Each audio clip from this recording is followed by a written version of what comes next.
Amém. Graça e paz, igreja. Amém. A apresentação do corte me fez lembrar uma netinha minha. Um dia eu estava longe dela há 1 a 2 semanas e ela chegou, abriu o elevador, ela abriu os braços e veio para mim, ela disse: doutora Dona Tânia, juíza, pastora, minha avó Tetê. Né? Então, o melhor é o minha avó Tetê. Né? Melhor da festa.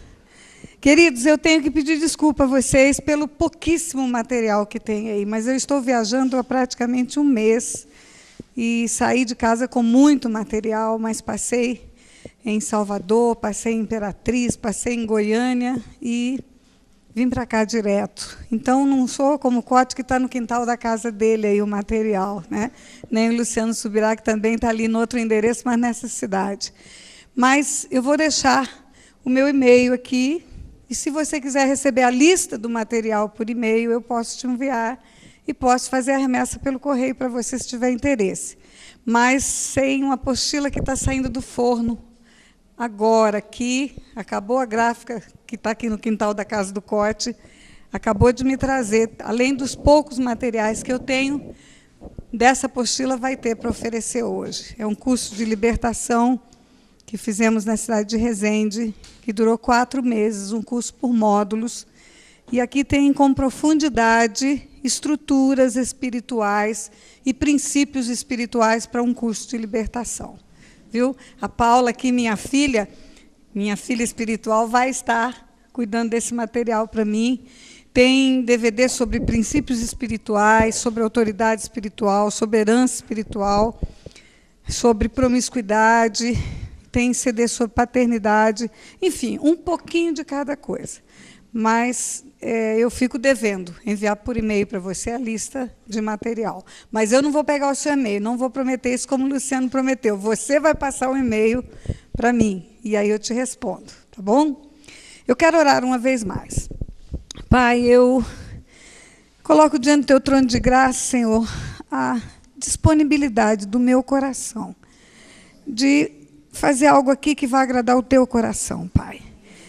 Eu te agradeço por servir aos santos que se reúnem nesse lugar e te agradeço por tudo que eu recebi aqui nessa manhã, Pai.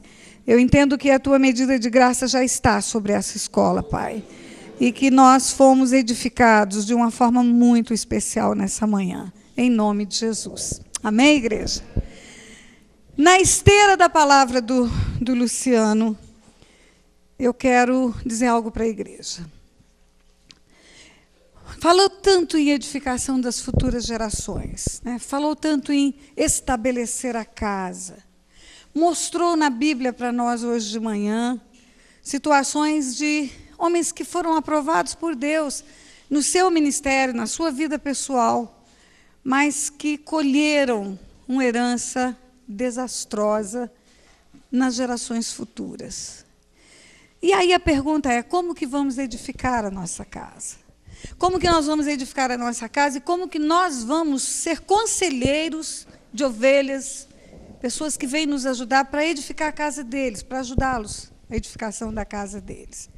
E a resposta sempre vem naquilo que a palavra de Deus nos diz: se o Senhor não edificar a casa, em vão trabalham os que a edificam. Se o Senhor não edificar a casa, não tem metodologia, não tem estrutura de psicologia, não tem nada que funcione. Então, é atrair Deus para dentro da nossa casa. E não apenas Ele para a nossa vida, não apenas a medida de unção para o nosso ministério, mas atrair os princípios de Deus, porque aplicados os princípios de Deus em cada membro da família, da forma como Deus determina, com certeza nós vamos poder edificar cidades antigamente assoladas, arruinadas, destruídas de geração em geração e deixar uma geração bendita na terra. Quando Deus criou o universo, Ele estabeleceu princípios. Ele estabeleceu princípios que são fundamentos e Ele trabalha nesses princípios. Nós vemos que tudo que aprendemos na Bíblia são preceitos e conceitos estabelecidos por princípios que Deus fez. Quando Deus estabelece princípios, Ele mesmo se coloca nesses princípios. É como um justo juiz que tivesse uma lei para aplicar e que ele não fica fora da inteireza, da justiça dessa lei. Ele não aplica essa lei para todos e ele próprio fica à parte. Ele entra por inteiro quando ele estabelece um preceito. Então, quando ele junta aquele povo, por exemplo, ao pé do Monte Sinai, para dar os preceitos, as leis, os fundamentos, para aquele povo ter agora diretrizes a partir de então, ele diz, olha, se atentamente ouvires a minha voz e seguires os meus mandamentos, vós me serei povo peculiar, eu serei vosso Deus. Então, quando ele diz isso, ele se encaixa. Ele dá um preceito, ele dá um princípio e ele se encaixa.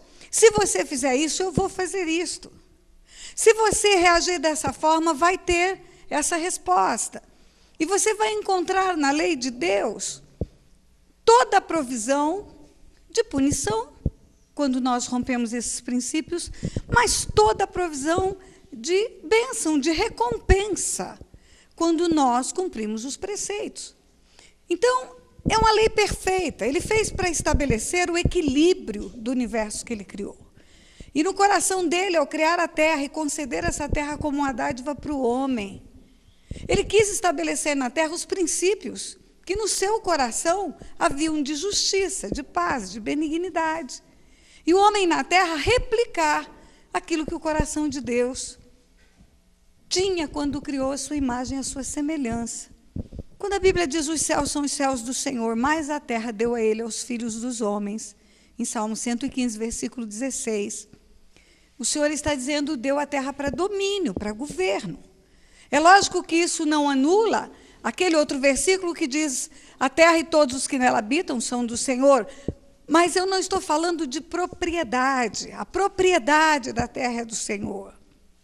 O Senhor tem o título, se fosse um imóvel, seria o título de propriedade com o registro de imóveis. Isso ele tem, por isso só ele pode destruir a terra, só ele pode fazer nova terra.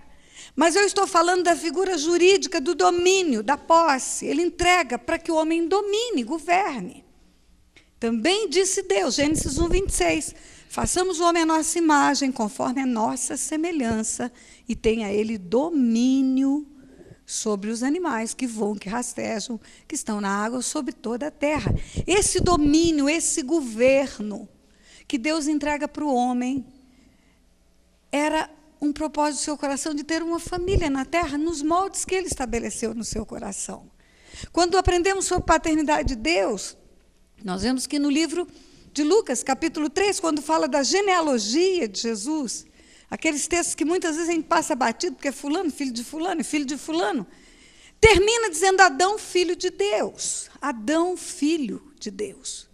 Então, ao colocar um homem na terra, ao colocar esse homem ali, naquele jardim que ele prepara, a sua imagem, a sua semelhança formado, o propósito do coração de Deus era ter filhos na terra, uma família bendita. E ele estabelece o modelo perfeito nessa família, de proteção, de provisão, como aprendemos nas aulas de paternidade, afeto vindo do pai, a mãe, o consolo, como o pastor Luciano disse hoje, aquela que está junto, que amamenta, que traz no ventre. Deus estabeleceu um plano perfeito, onde quando cada um cumpre o seu papel, gerações e gerações e gerações, elas replicam a bondade dos seus antecedentes.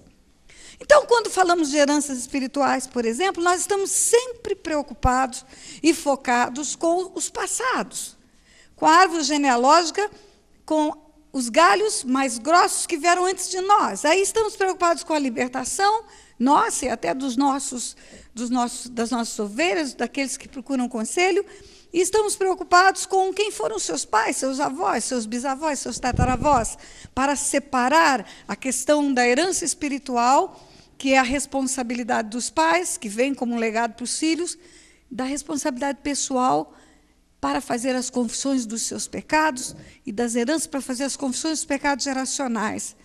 Mas eu quero chamar a sua atenção que quando o nosso comportamento é inadequado, quando a nossa geração, mesmo que não tenha recebido um legado de maldade, mesmo que venha de gerações que os bisavós, os avós, os tataravós, todos andaram na presença do Senhor.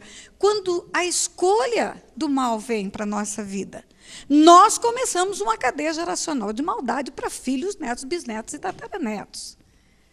Nós sempre olhamos a questão da herança para trás, mas nós temos que também focar para frente. O que virá depois de nós, não é? E como se trata de falar de família, eu escolhi 2 textos bíblicos. Não vou falar de herança, já foi falado aqui, vai ser abordado mais para frente, mas eu estou mostrando por que nós, ao sermos conselheiros, nós temos que verdadeiramente bater nessa tecla de herança sempre. Primeiro, para consertar o que fizeram antes de nós. E segundo, para deixar um legado de bênção para as gerações futuras. Não podemos dizer, tudo bem, eu estou bem, mas o que vai acontecer nas gerações futuras? Davi estava muito bem, depois que comete o pecado com Batseba, volta à vida normal, tudo, mas o que aconteceu depois? Aminon estupra Tamar, Absalão mata Aminon, e aquele rastro que fica para os filhos, não é? Para os netos e para os bisnetos. Então, a carta aos Efésios nos fala sobre relacionamento num lar cristão. Vamos lá. Você está há muito tempo ouvindo isto em cultos de casamento, em reuniões de família, em celebrações de eventos de casais. Mas vamos olhar hoje com os olhos que temos abertos depois daquilo que ouvimos hoje de manhã aqui. A partir do versículo 22, Efésios, capítulo 5. Aqui está falando do protótipo de um lar cristão. O modelo de um lar cristão. Qual é o modelo? Qual é a receita de Deus? Qual é o preceito de Deus? A ordenança de Deus? Veja que não é uma sugestão que está aqui. Aqui não é uma sugestão. Aqui é um comando de Deus. Se fosse uma lei, nós diríamos que é de caráter imperativo, é uma ordem imperativa. É uma ordem a que todos devem se submeter. Então está escrito assim: as mulheres sejam submissas ao seu próprio marido como ao Senhor. Porque o marido é o cabeça da mulher, como também Cristo é o cabeça da igreja, sendo este mesmo o Salvador do corpo. Como, porém, a igreja está sujeita a Cristo, assim também as mulheres sejam em tudo, diga em tudo, submissas ao seu marido. Maridos, amai vossa mulher, como também Cristo amou a igreja, e a si mesmo se entregou por ela, para que a santificasse, tendo-a purificado por meio da lavagem de água pela palavra. Diga, pela palavra. Para apresentar a si mesmo igreja gloriosa, sem mácula nem ruga, nem coisa semelhante, porém santa e sem defeito. Assim também os maridos devem amar a sua mulher como ao próprio corpo. Quem ama a esposa, a si mesmo se ama. Porque ninguém jamais odiou a própria carne. Antes a alimenta e dela cuida, como também Cristo o faz com a igreja. Porque somos membros do seu corpo. Eis porque deixará o homem seu pai e sua mãe, e se unirá à sua mulher, e se tornarão os dois uma só carne. E no versículo 32, grande é esse mistério, mas eu me refiro a Cristo e à igreja. A Cristo e à igreja. É interessante porque parece-me que ele está falando de casamento, parece-me que ele está falando de relacionamento conjugal, mas ele termina explicando que não. Ele termina dizendo, grande é esse mistério, mas eu me refiro ao corpo e ao cabeça, o corpo que é a igreja e o cabeça que é Jesus. Então, ele está nos dizendo aqui, igreja, eu entendo assim, que o casamento, ele é um sinal e símbolo na terra do encontro de Jesus com a igreja. O casamento é profético, ele tipifica o encontro de Jesus com a igreja. A submissão da mulher em tudo ao seu marido. E o amor do marido de proteção, de cuidado, de zelo pela sua esposa. de tratá-la como se fosse a si mesmo. Isso vai ser um ato profético na terra para que o mundo entenda a união de Jesus com a igreja. É mais ou menos assim. Quando o casamento vai por água abaixo, quando o marido troca a mulher, uma de 40 por duas de 20, quando a mulher trai o seu marido, a mensagem espiritual que está sendo passada para o mundo é que o Senhor pode ter uma outra igreja e a mulher pode trocar o seu senhor por outro qualquer, que não é o seu marido, que não é o seu cabeça.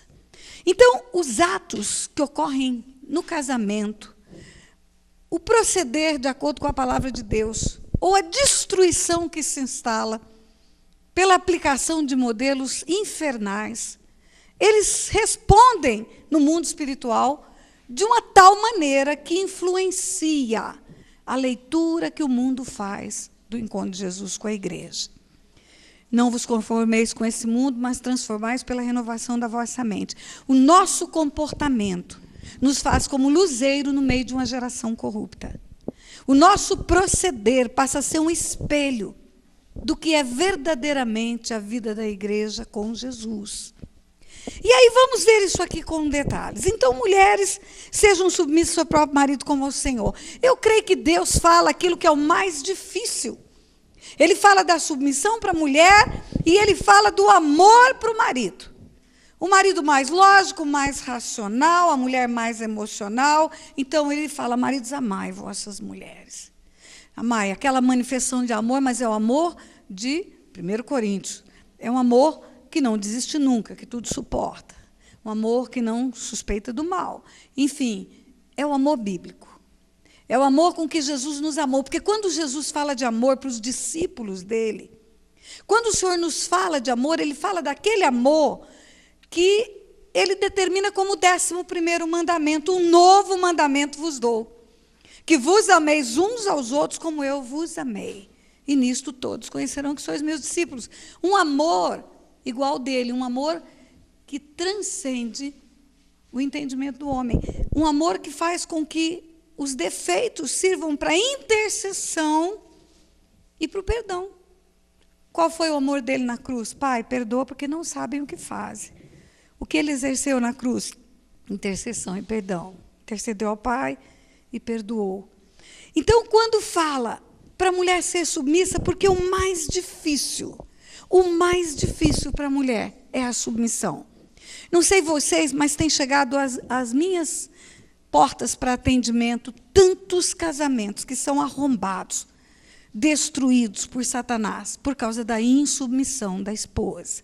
Você vai procurar a motivação, o marido diz, eu não aguento mais. Ela me desrespeita, e me desrespeita diante dos filhos. E ela me desonra, e ela quebra essa cadeia de autoridade na minha casa. Queridos, a cadeia de autoridade começa no céu. Nós aprendemos isso. A cadeia de autoridade começa no céu, e ela é delegada por Deus, pelo próprio Deus. E se você tem alguma dúvida do que é delegação de autoridade, imagine aquele guardinha de trânsito naquela avenida lá em Belo Horizonte, aquela Amazonas que desce e vem. Imagine um caminhão, um Scania com um bloco de mármore em cima. Imagine um guardinha magrinho, está ali, uma velhinha encosta e fala, moço, dá para o senhor parar o trânsito porque eu não consigo andar até o sinal? E aquele guarda de trânsito bota o apitinho de plástico na boca e apita, estende a mão e o motorista da Scania vê e sabe que tem que parar e reduz a marcha e pisa no freio, canta pneu e sai fumaça do asfalto e ele para. Mas por que ele parou? Porque ele tem medo do guarda? A Scania pode matar o guarda e o guarda virar hambúrguer de asfalto. Não é por isso. Ele para porque quando ele vê aquele guarda, ele vê uma figura de autoridade que tem uma patente delegada. Alguém maior do que ele, e esse alguém ou algo chama Estado. E o Estado deu aquele guarda autoridade para apitar e parar aquele caminhão. E por trás dele, esse Estado pode tirar pontos de carteira, ou botar pontos para perder a carteira, tirar a carteira, aplicar multas, pode apreender veículo e pode botar motorista na cadeia. Então, o poder que emana de quem delegou é o poder que você respeita quando você respeita aquele que tem a delegação. Quando Deus delega a autoridade e nós nos insubordinamos, nos rebelamos contra alguém que tem essa autoridade delegada por Deus, nós estamos dizendo: Deus, o Senhor é um bola murcha, porque o Senhor está dando autoridade para quem não deveria dar. E aí nós estamos nos colocando contra a autoridade de Deus. E esse princípio de autoridade, queridos, onde Deus é o cabeça, ele diz que ele é o cabeça do Cristo, o Cristo da igreja e o marido da mulher. Deus escolheu dessa forma.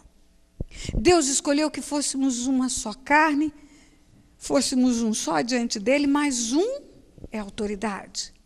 Não é uma autoridade para colocar um achaque, para haver uma subserviência do outro lado.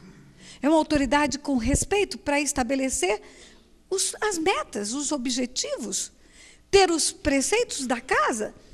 Agora, quando a mulher rompe com esse princípio da autoridade, você sabe o que acontece? No mundo espiritual, entra na zona de trevas.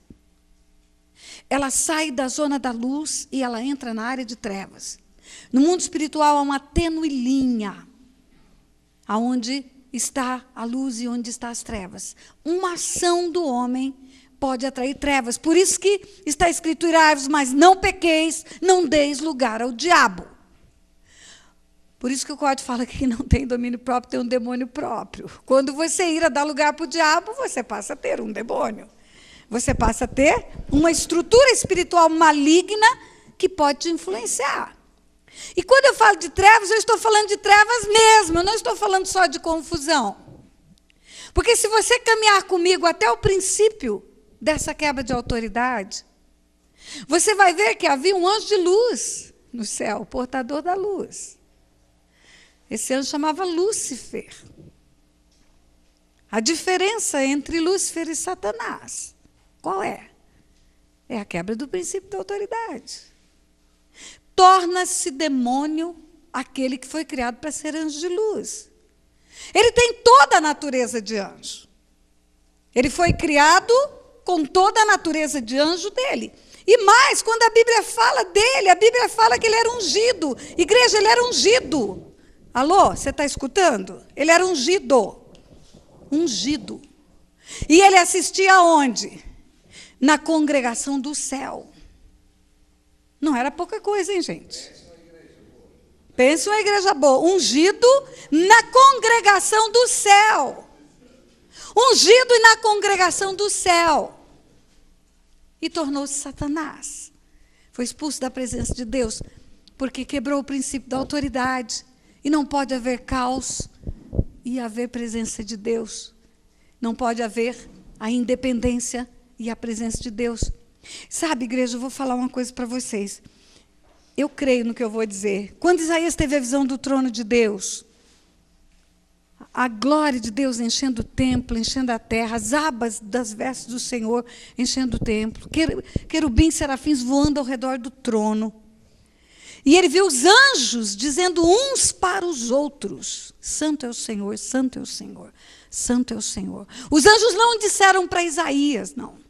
E nem disseram para nós, não é para nós aquela revelação. É um para o outro, é anjo falando para anjo, anjo olhando para anjo, falando: Santo é o Senhor, Santo é o Senhor, Santo é o Senhor. Por que você acha que os anjos ficam falando uns para os outros que Santo é o Senhor? Porque eles viram um anjo que se esqueceu da santidade de Deus, virar Satanás. E eles viram esse anjo ser expulso da presença de Deus. Então, o princípio da autoridade, igreja. Mulheres, o princípio da autoridade, ele faz um anjo virar demônio quando ele é quebrado. E ele faz uma mulher santa ficar endemoniada. Ou abrir as portas para Satanás na sua casa, no seu lar, quando é quebrado esse princípio da autoridade. E Deus fala em tudo sede submissa. Um dia eu estava ministrando para mulheres, aí Uma delas falou assim para mim: pastora, a senhora fala para eu me submeter ao meu marido porque a senhora não conhece o meu marido. Meu marido não é desse mundo. Eu disse para ela: mas olha, Deus manda você se submeter. Deus fala que pelo seu justo proceder você vai ganhar o seu marido. Como assim, pastor? Eu falei: vou te dar um exemplo. Você está aqui no evento de Mulheres Felizes da Vida, não está? Estou. Então, digamos que o teu marido tenha te proibido de vir. Ela falou: como que a senhora sabe? Sabe o que você tinha que fazer quando teu marido te proibiu de vir? Você tinha que dizer para o teu marido assim: olha, meu marido, eu tenho muita vontade de ir, porque nesse lugar eu vou ser edificada. É a palavra de Deus que vai ser ministrada. E Deus vai se manifestar nesse lugar. Agora, esse Deus que eu sirvo, esse Deus que é o meu Senhor, sabe o que esse Deus fala para mim? Sabe o que ele fala para mim? Ele fala que eu tenho que te obedecer. Então, eu não vou porque eu vou obedecer você, porque Deus manda eu te obedecer. Aí esse seu marido vai olhar para você e vai falar: poxa, esse Deus é legal, manda minha mulher me obedecer. Então, vamos lá, eu quero conhecer esse Deus. Aí ela disse: pastora, a senhora fala isso porque a senhora não conhece meu marido. Meu marido é filho de Belial. Aí eu disse para ela: olha, minha filha, tudo pode acontecer com o filho de Belial. Deus pode até matá-lo. A senhora está dizendo que Deus vai matar o meu marido? Não estou dizendo isso. Mas eu estou dizendo que na Bíblia tem uma história de um filho de Belial chamado Nabal. E tinha uma mulher toda certinha, que nem na hora que Nabal fez tudo errado, ela desonrou o seu marido. E sabe o que Deus fez? Matou Nabal. E sabe o que aconteceu depois? Ela ficou viúva e casou com Davi. Então os filhos de Belial, cuidado, porque tem um reizinho esperando viúvas nesta terra. Viu? Tem. É óbvio, igreja.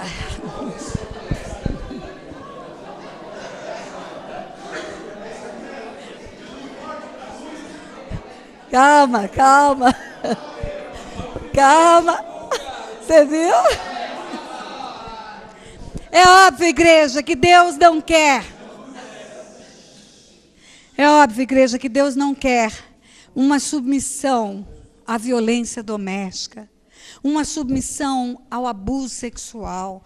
Deus não quer isso para a nossa vida. A submissão é enquanto estiver com o respaldo da palavra dele. A partir desse momento, você está liberada para fugir e não para se rebelar. Porque Davi fugiu, mas ele não se rebelou contra Saul. O menino fugiu, o Senhor falou, o pai falou: José, pega o menino e foge, porque Herodes quer matar. Tem hora, é hora de fugir. Mas não se rebele contra a autoridade. Não se rebele nesses casos extremos de violência doméstica, de abuso sexual e outras coisas que são gravíssimas. Você não precisa ficar. Mas, em compensação, não faça aquilo que vai ferir o coração de Deus. Porque você abre uma janela. Quando a cadeia de autoridade é rompida pela mulher, pela esposa, sabe o que acontece no lar? Vem em cadeia, feito dominó. O filho mais velho não a respeita, o mais novo não respeita o irmão mais velho, e ninguém respeita ninguém na casa. O caos se instala. Quando chega uma pessoa que vem reclamar dessa situação, eu logo faço a pergunta, quando ela: meus filhos brigam demais, é contenda dentro de casa, pastora, me ajuda, vai lá em casa orar, ungir as portas. Antes de ungir as portas, vamos perguntar como é o relacionamento dessa família, qual o exemplo que se dá, e além disso, qual a porta que se abre. É o Senhor que vem e se instala, ou é Satanás que vem e se instala nessa relação? A palavra de Deus para o marido aqui é: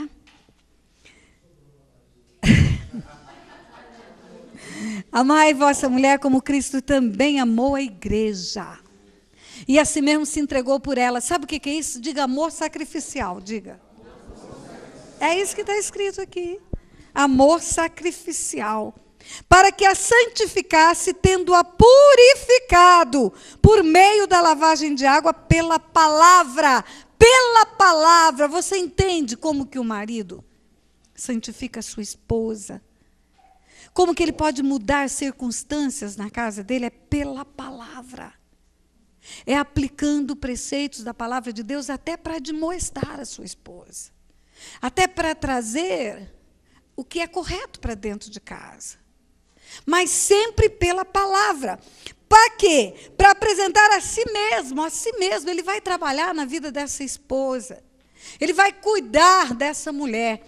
Ele vai trazer para ela o ensino da palavra para apresentar a si mesmo.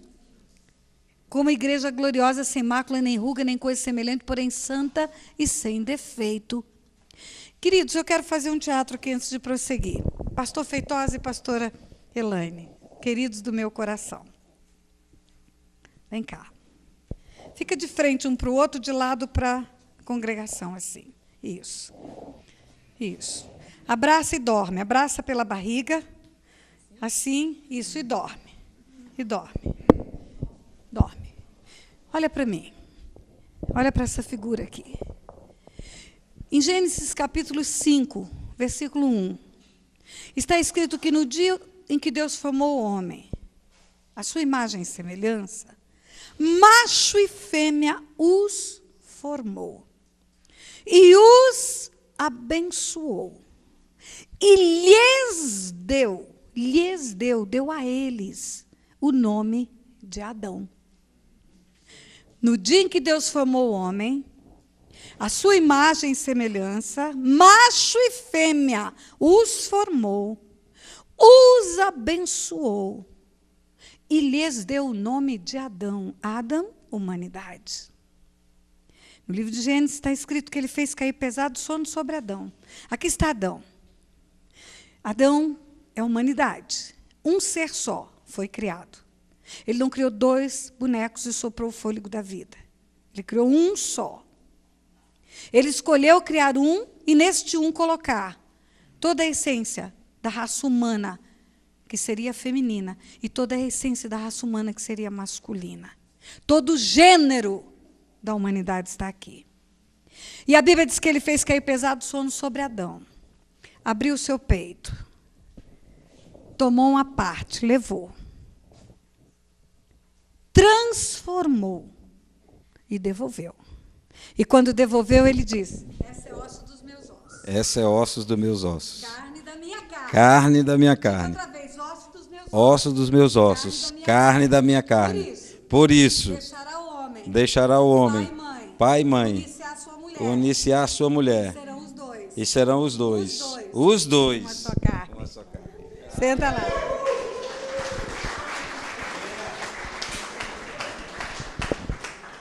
Queridos, Adão não sabia o que era pai e mãe. Adão não sabia o que era pai e mãe. A única experiência de Adão foi com Deus quando ele abriu os olhos. Mas ele fala, quando é devolvida a ele essa parte. Por isso deixará o homem pai e mãe, unir-se à sua mulher e serão os dois uma só carne. Não é Adão que está falando.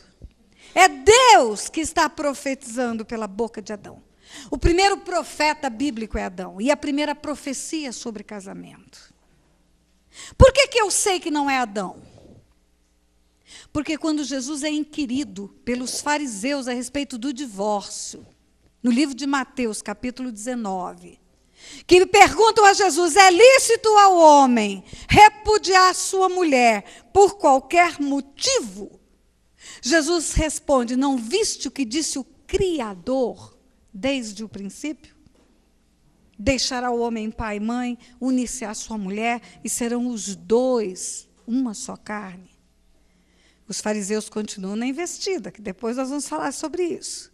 Mas eu quero dizer para você que quando continua essa palavra, agora no 28, assim também os maridos devem amar a sua mulher como ao próprio corpo, como parte sua. Quem ama a esposa, a si mesmo se ama. A si mesmo se ama. Porque ninguém jamais odiou a sua própria carne. Esta é carne da minha carne, ossos dos meus ossos. Mas antes a alimenta e dela cuida, como também Cristo faz com a igreja, porque somos membros do seu corpo. Eis porque deixará o homem, seu pai e sua mãe, unir-se à sua mulher e serão os dois uma só carne. Queridos, vamos fazer uma análise de alguns textos bíblicos que nós conhecemos. Algumas histórias, não vamos abrir, vamos lembrar. Analisando sobre esse entendimento, à luz desse entendimento. Vamos pegar a história de Adão. Vamos começar lá no Éden. Adão e Eva. Deus deu tarefas específicas. A sujeição dela para ele. Aqui está dito no Novo Testamento.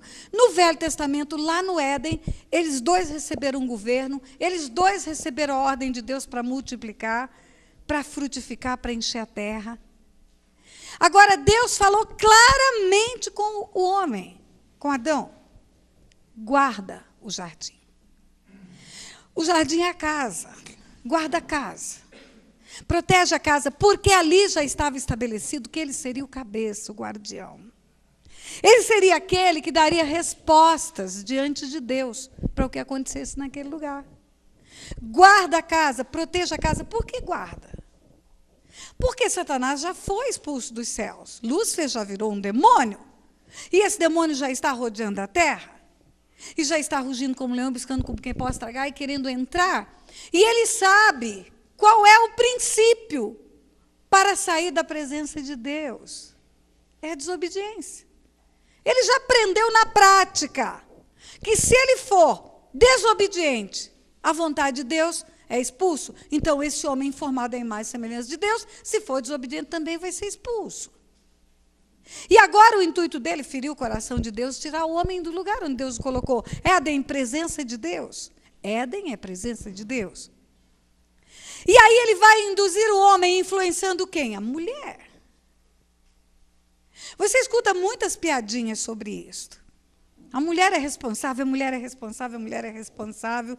Queridos irmãos, aonde estava Adão quando Satanás estava no jardim que ele tinha que guardar? Aonde ele estava? O que ele estava fazendo quando a mulher dele conversava com o diabo? Num papo aberto com Satanás. E ele não se deu conta. Ele não foi colocado lá para ser jardineiro do Éden, como você pensa. Guardar o que era seu. Ele recebeu para dominar, para cuidar e dominar. E frutificar e comer dos frutos daquilo ali. É como se um pai desse uma fazenda de porteira fechada para o filho. Agora guarda essa fazenda. Guarda. A negligência espiritual do homem deixou que o pecado entrasse na terra. Quando Deus falou, ele falou com o homem. O homem negligente espiritual, pela condução da sua casa, não assumindo o seu papel de cabeça, permitindo que esse papel seja usurpado por sua esposa, negligenciando a cobertura de oração, a cobertura espiritual da sua casa. Não orando pela sua esposa, não orando pelos seus filhos. Ele está abrindo uma porta para o inimigo entrar no jardim e assolar as gerações futuras, sim. Destruir o que ele tem e destruir as gerações futuras. Porque nós estamos cansados de ver casamentos acabando no meio da igreja. No meio da igreja. A falta da submissão, a falta do cumprimento desse papel de autoridade, de atrair as coisas do céu para casa, de estabelecer limites. E aí você continua andando na Bíblia. Vamos ver Abraão e Sara. Ainda era Abrão e Sarai. Ainda não havia troca dos nomes.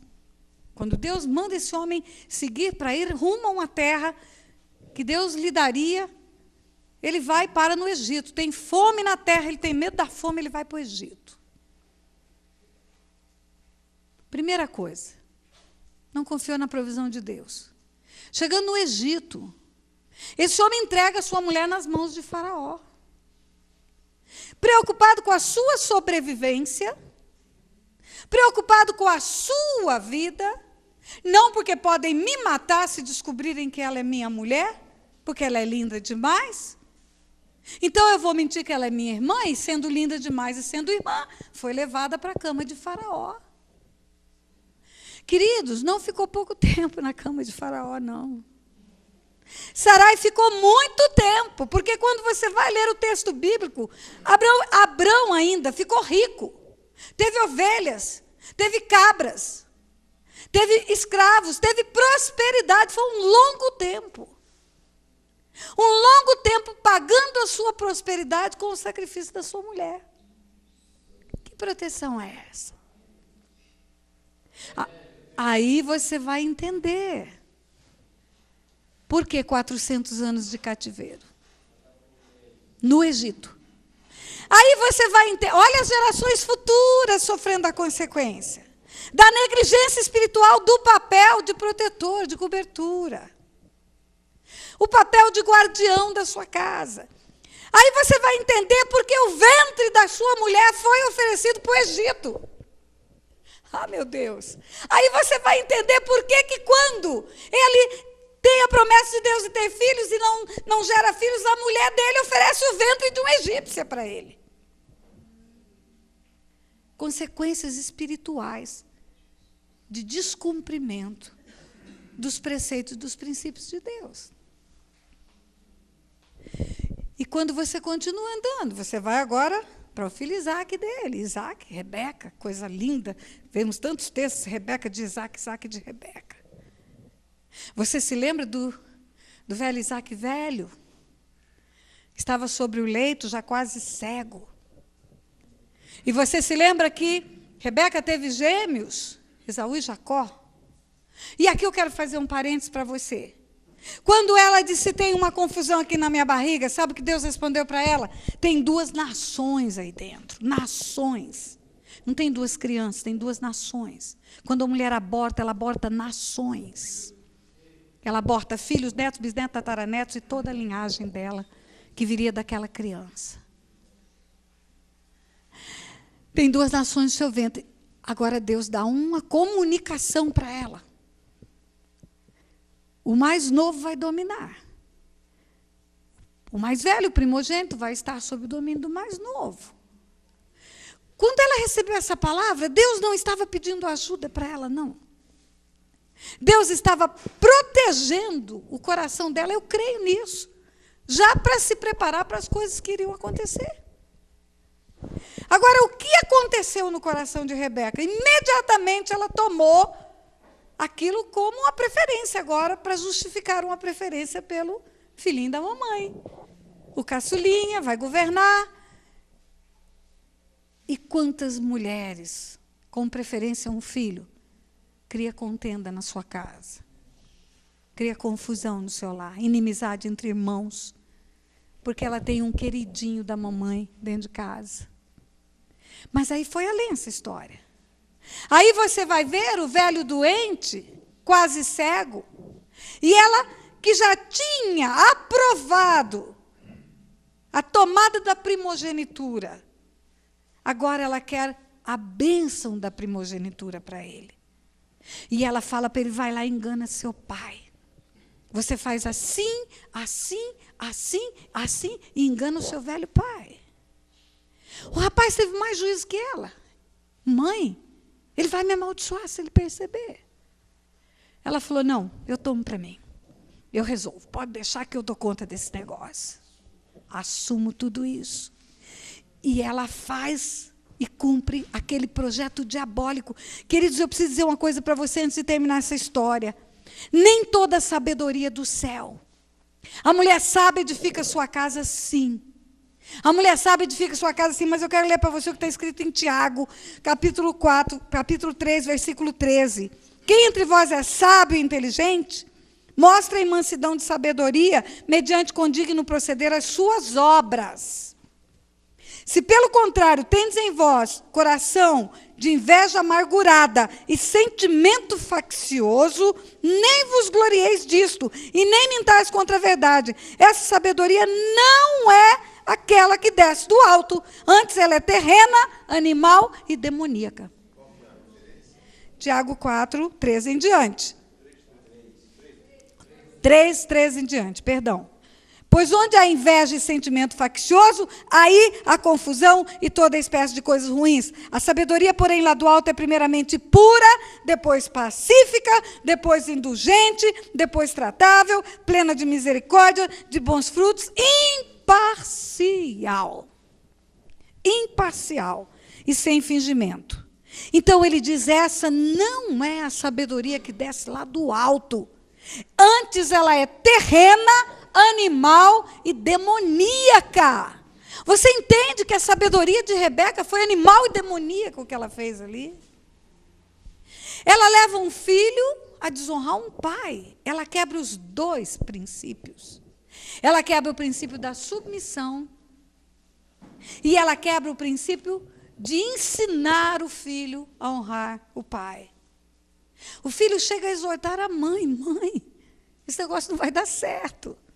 E ela diz, não, faça. Agora, qual foi a consequência espiritual disso? Eu estou querendo falar de consequências. Qual foi a consequência espiritual disso? Olha, eu já digo de cara, ela perdeu os dois filhos. Ela perdeu Esaú, que se revoltou contra ela, começou a agir de forma a afrontá-la o tempo todo, e ela perdeu Jacó, porque Jacó teve que se pirulitar. Jacó teve que fugir, porque Esaú queria matar Jacó. Jacó ficou 21 anos lá em outra terra. A Bíblia não conta que Jacó encontrou com Rebeca outra vez. A Bíblia conta que ele encontrou com Esaú. Ele reconciliou com Esaú. Mas ele não se reconciliou com sua mãe, senão estava aqui. Ou então essa mãe morreu antes dele voltar.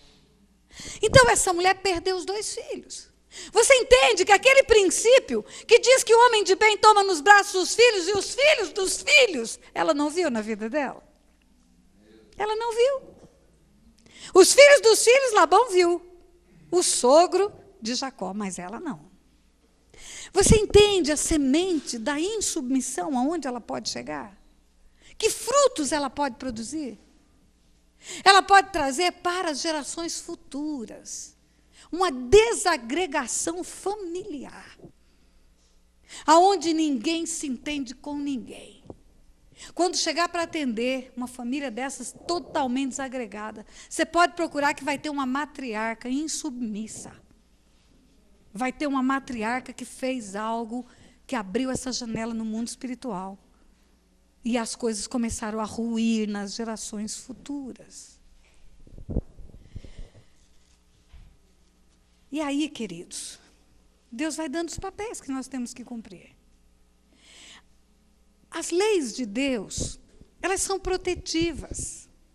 Deus não estabelece leis para impor limites abusivos conosco.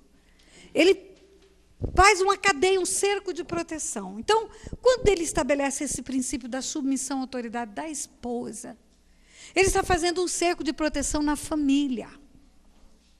Ele está protegendo as gerações futuras de desagregação familiar. Quando ele estabelece o princípio da autoridade do homem, ele está estabelecendo a proteção do lar. Porque o cabeça, linkado com esse princípio, ele está linkado com o céu. E ele terá a presença de Deus na casa dele, na vida dele. Quando ele cumpre esse papel de líder e de cabeça. Não negligencie esse papel. Porque se ele for negligenciar, se ele for complacente com a insubmissão da sua mulher, não tomar esse papel de autoridade, Satanás entra no jardim. E ele entra no jardim e o homem perde a presença de Deus. Amém? Está comigo, igreja? Está comigo, né? Primeira epístola de Pedro.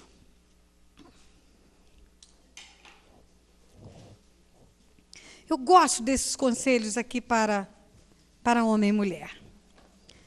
Primeira epístola de Pedro, capítulo 2, vamos começar pelo versículo 18. Ele está falando com os servos. Primeiro ele está falando com os servos. Servos naquele tempo eram escravos. Não eram os funcionários públicos de hoje, não eram os funcionários das empresas de hoje, eram escravos. Ele está falando para escravos. Versículo 18 de 1 Pedro, capítulo 2. Ele diz assim: servos, sede submisso com todo temor ao vosso Senhor, não somente se ele for bom e acordado, mas também ao perverso. Sede submisso até ao patrão perverso, está escrito aqui. Pois isto é grato que alguém suporte tristezas, sofrendo injustamente por motivo de sua consciência para com Deus.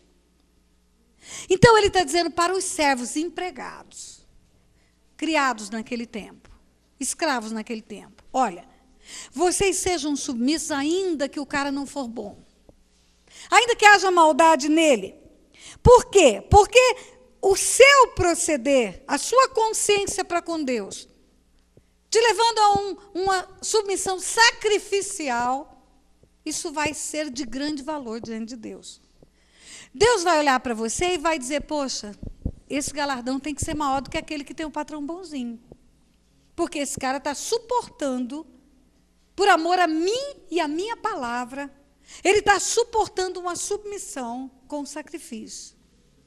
Aí, quando ele começa o 3, capítulo 3, ele diz: mulheres, sede vós igualmente submissas ao vosso próprio marido. Igualmente a quê? Aos servos. Ele está fazendo uma comparação com o que ele acabou de falar ali atrás. Igualmente, como eu falei para os servos, eu falo para vocês, mulheres.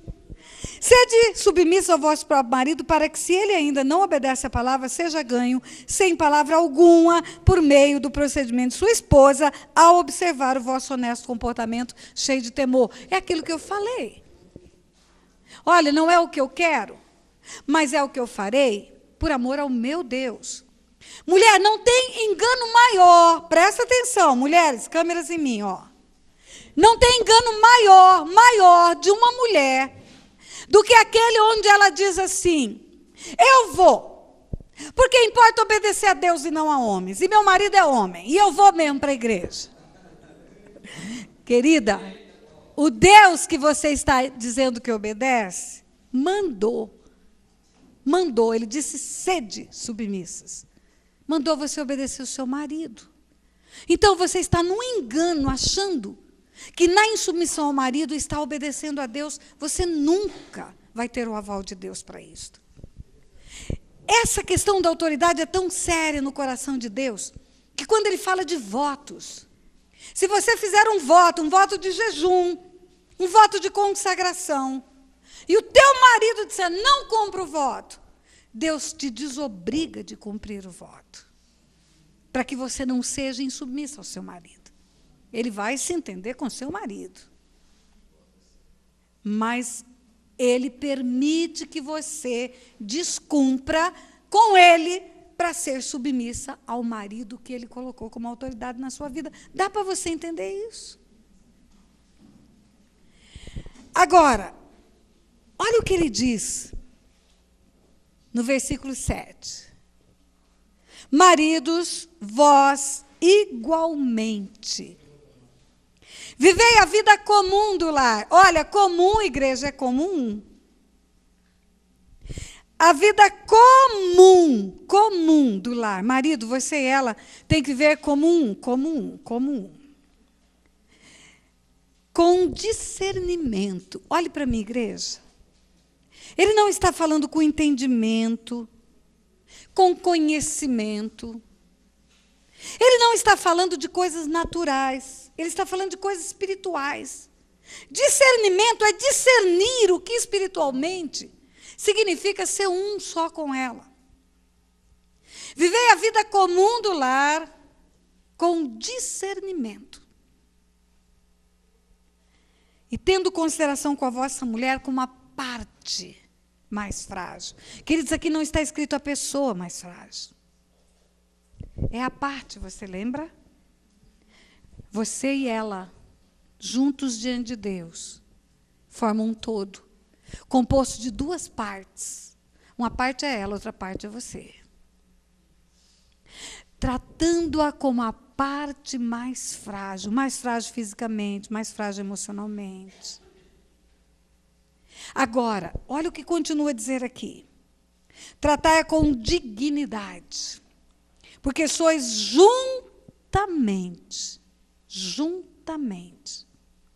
herdeiros da mesma graça de vida, para que não se interrompam as vossas orações. Hoje de manhã, o pastor Luciano Subirá fez alusão a esse versículo.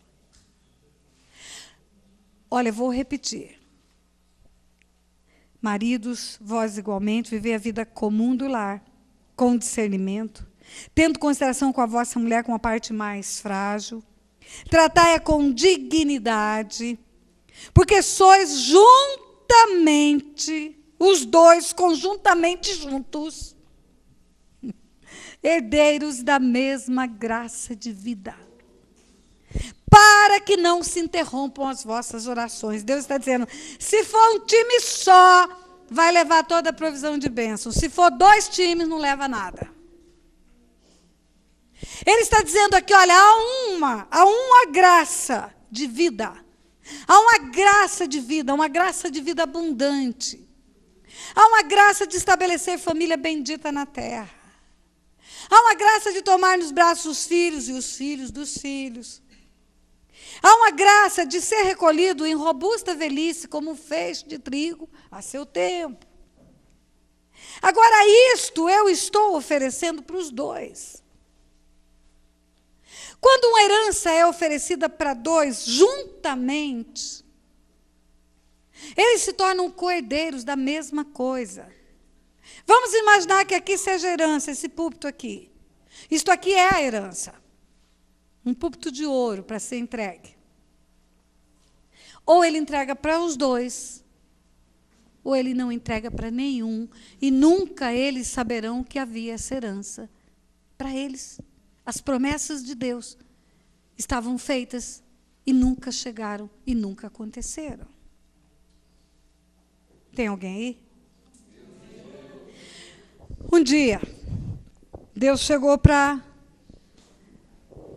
Abrão, ainda era Abrão, desposado de Sarai. Abrão que já tinha colocado Sarai na mão do Egito. Abrão que já tinha dado o ventre de Sarai para o Egito entrar. Um dia Deus chegou para ele e falou, olha, eu vou te fazer pai de multidões. Você vai ser um homem próspero, abundantemente próspero. Tudo que você tocar vai ser abençoado. Você vai ser pai de multidões. Olha para o céu, você está vendo as estrelas? Tão numerosas quanto são elas, será a sua descendência. Deus falou com ele, porque ele é o cabeça dentro dessa cadeia de autoridade. Agora, quando Deus falou com ele, com o macho, com a parte masculina dessa relação de uma só carne, Deus não estava excluindo Sara disso. Quando Deus falou para Abraão, eu te farei pai de multidões, considerando esse princípio bíblico, que os 2 são juntos, herdeiros da mesma graça de vida, Deus estava incluindo Sara nessa promessa. Mas nem Abrão nem Sara entenderam isso.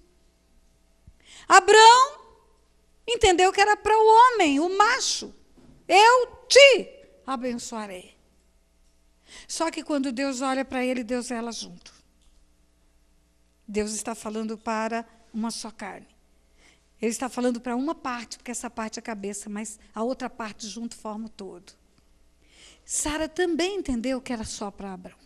Sarai. E aí você conhece a história. Este homem já era velho, idoso. Sara já tinha cessado o costume das mulheres, não menstruava. Então, acha-se uma solução, ideia de Sara. Ideia de Sara, Sara deve ter sido tão infeliz naquele Egito. Tão infeliz. Que ela pensou, eu fui mulher de cama de Faraó, agora vou trazer uma egípcia para ser mulher de cama do meu marido. E ela sugere para uma egípcia se deitar com ele, uma escrava. E você conhece a história, nasce Ismael. Queridos, Ismael já era um adolescente, 14 anos. Um dia, Abraão recebe a visita dos anjos, do Senhor e 2 anjos. Conversa vai, conversa vem, conversa vai, conversa vem, pega novilho, assa novilho, faz oferenda. No fim da tarde, o Senhor falou para Abraão: cadê Sara, tua mulher? É dela que vai nascer o filho prometido. Ela está incluída na promessa, só faltou dizer isso. A promessa não é só para você, a promessa é para o casal. A promessa é para os 2. Queridos, vocês conhecem a história? Sara engravidou. Deus fala: não tem coisa impossível para mim. Ela riu, achou que não tinha mais jeito. E aí, quando nasce Isaac, e Isaac cresce, se torna um adolescente agora. Ismael tinha 25 anos. Isaac tinha 12. Ismael já tinha quase 27. Lá no Monte Moriá, quando foi pedido o sacrifício de Isaac, Abraão escutou 3 vezes de Deus. 3 vezes. Basta, não me negaste o teu filho, o teu único filho, o teu único filho, o teu único filho, como único. Como único, Ismael não existe? Existe. Mas na promessa, só tinha aquele. Quando você lê a Bíblia, não está escrito que ele é Deus de Abraão, Isaque e Ismael. É Deus de Abraão, Isaque e Jacó. A linhagem bendita, a descendência bendita, tinha que sair da aliança, porque a promessa foi feita naquela aliança. A promessa foi feita naquela aliança, igreja. Agora, Deus matou Ismael, matou Agar? Não. Não, porque Deus é misericordioso e a misericórdia dele se renova a cada manhã. Tem uma grande nação que procede de Ismael. Mas aquelas bênçãos que foram prometidas por Deus, elas estão naquela aliança. Então aí talvez você vai entender por que nós temos enfrentado na igreja tanta desestruturação familiar por causa de alianças de casamento quebradas. Porque o homem acha que o hedonismo é mais importante. Eu não estou feliz, eu preciso ficar feliz. Por que você está deixando sua esposa? Porque eu preciso ficar feliz. E alguém pode ser feliz descumprindo a palavra de Deus? E as gerações futuras? Você vai encontrar... Vamos fazer outro teatro aqui. Vem cá, pastor Elaine e o pastor Feitosa. Você vai encontrar o seguinte. Aqui está, esse casal está casado. Tem uma filhinha, pastora Maria de Jesus. Vem cá, a senhora é filhinha deles. É o contrário, pastor. Não, é só de teatro. Porque ela é pequenininha. Só porque ela é pequenininha. Pastora Maria de Jesus é filhinha desse casal. Aí esse casal, vem cá, fica aqui. Vocês 2, por favor. Isso. Aí você vai ser filhinha, deixa... Ah, você quer filmar. Vem cá, você vai ser filhinha desse casal aqui. Isso. E você, vem cá, meu irmão, só você. Fica aqui. Você é um solteirão. É? E aí você, Paula, vem cá, pastora Paula. Vem cá.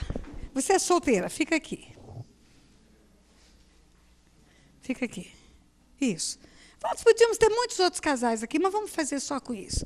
Esse casal aqui está se desentendendo, ele quer ser feliz e ele não consegue ser feliz. É só de brincadeirinha, né, pastor? Não consegue ser feliz e a coisa vai de mal a pior. E já que tem a lei do divórcio, por que então que a gente não divorcia? Separa. Separa e essa daqui vai ficar com a filhinha dela. Porque mulher vai cuidar da menininha dela, vai ficar lá, é melhor assim. Agora, eles são todos jovens. Aí, esse homem não aguenta ficar sozinho muito tempo. E daqui a pouco ele encontra a Paulinha, tudo o que ele queria. Uma mulher novinha, vem cá, sem filhos. Né? E a Paulinha vem. E daqui a pouco a Paulinha está grávida, nasce uma criança. Vem cá, minha filha. Vem cá, fica aqui. Aqui, nasce a filhinha da Paula. Né? Essa.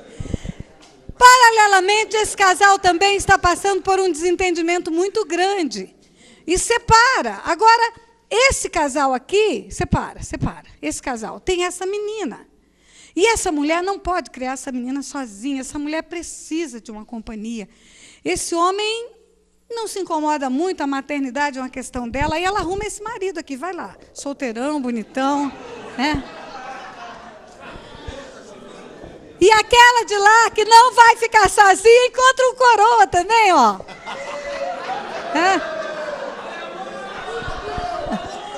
Aí, é assim, essa menina, peraí. Essa menina aqui, ó, que é filha dessa mulher com esse homem, agora tem esse homem sobre a vida dela, como autoridade. De vez em quando ela vai visitar esse casal aqui, porque esse é o papai dela.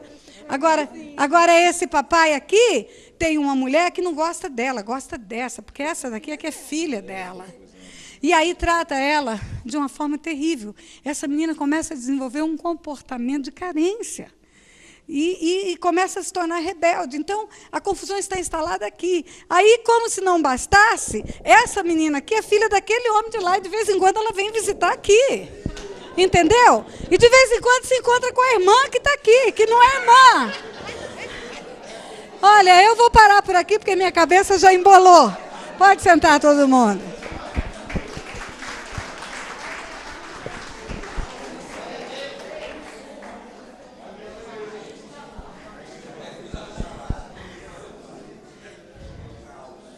Você acha mesmo que isso é um projeto de Deus para a família?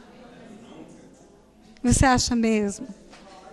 Você acha que porque tem uma lei nesse país que autoriza, nós podemos ver o divórcio como uma coisa assim, quase que casual na nossa vida? Um dia um homem encontrou comigo lá em Resende, pastor, eu quero lhe apresentar a minha esposa atual, já era a terceira. Eu falei, quando que ela vai desatualizar? Porque 3 já desatualizaram, né? Quando você vai para o livro de Salmos, escute, igreja, Salmo 94, versículo 20. Salmo 94, versículo 20, está fazendo uma pergunta. Pode acaso associar-te contigo o trono da iniquidade, o qual foge o mal, tendo uma lei por pretexto? Alô? Pode associar-se acaso contigo o trono da iniquidade, tendo uma lei por pretexto? Existe uma lei, tem uma lei que autoriza. Tem uma lei que autoriza o divórcio, então tudo bem, nós não precisamos mais deixar de ser felizes. E nós vamos romper as alianças estabelecidas tendo Deus como testemunha. Queridos, quando os fariseus, em Mateus 19, quando eles foram inquirir a Jesus a respeito desse assunto, eu quero que você abra a tua Bíblia comigo. Mateus 19.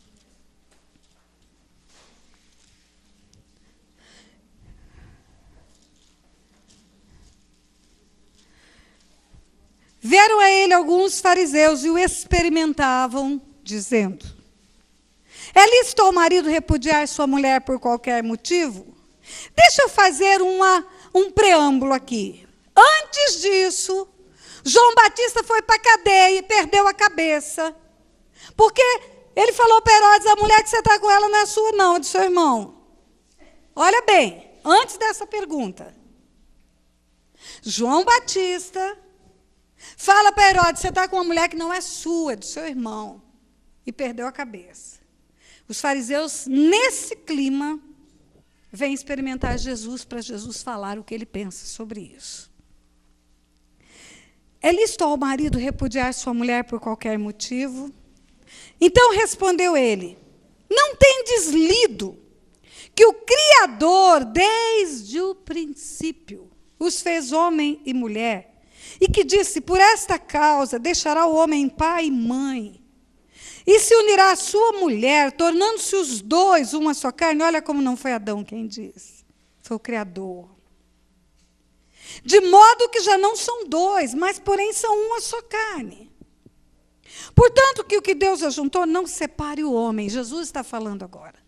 No texto original de Adão não está escrito isso. Está escrito: deixará o homem pai e mãe, unir-se à sua mulher, serão os dois uma só carne. Esse, portanto, esse de modo, é Jesus que está expondo.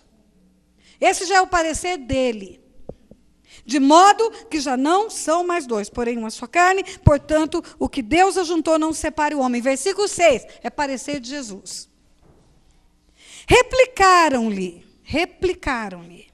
Olha a cilada dos fariseus. Por que mandou Moisés dar carta de divórcio e repudiar? Respondeu-lhe Jesus: por causa da dureza do vosso coração é que Moisés vos permitiu repudiar vossa mulher. Entretanto, não foi assim desde o princípio. Queridos, há uma diferença crucial entre mandar e permitir.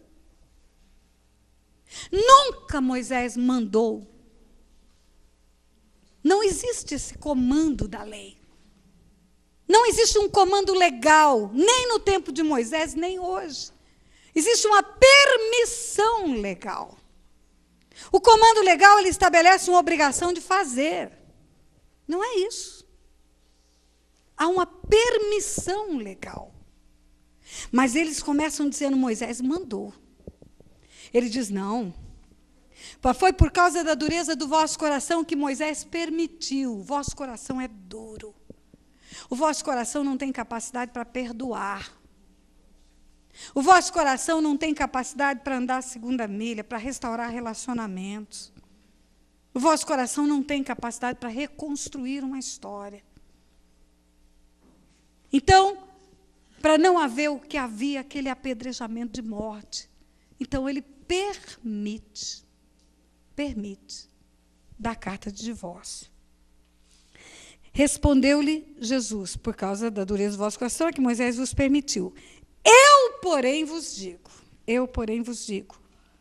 quem repudiar, mesmo com a permissão de Moisés, não sendo por causa de relações sexuais ilícitas, e casar com outra, comete adultério.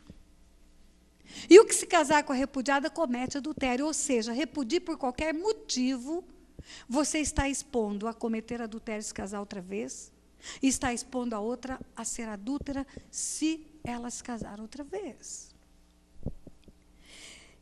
E aí eles dizem: se essa é a condição do homem relativamente à sua mulher, não convém casar. Então, é muito duro esse negócio, eu vou ter que ficar casada, é melhor ficar solteira. Em resumo, é o que ele está dizendo.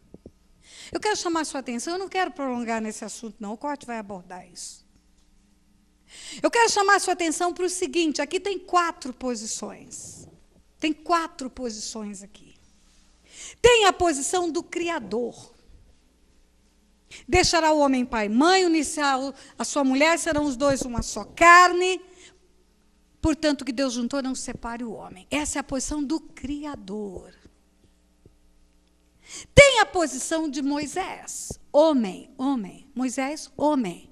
Você viu hoje de manhã que o padrão de aferição de Deus não permitiu Moisés entrar na terra prometida, porque ele é homem e passivo de ter um coração que pode se corromper em determinado momento.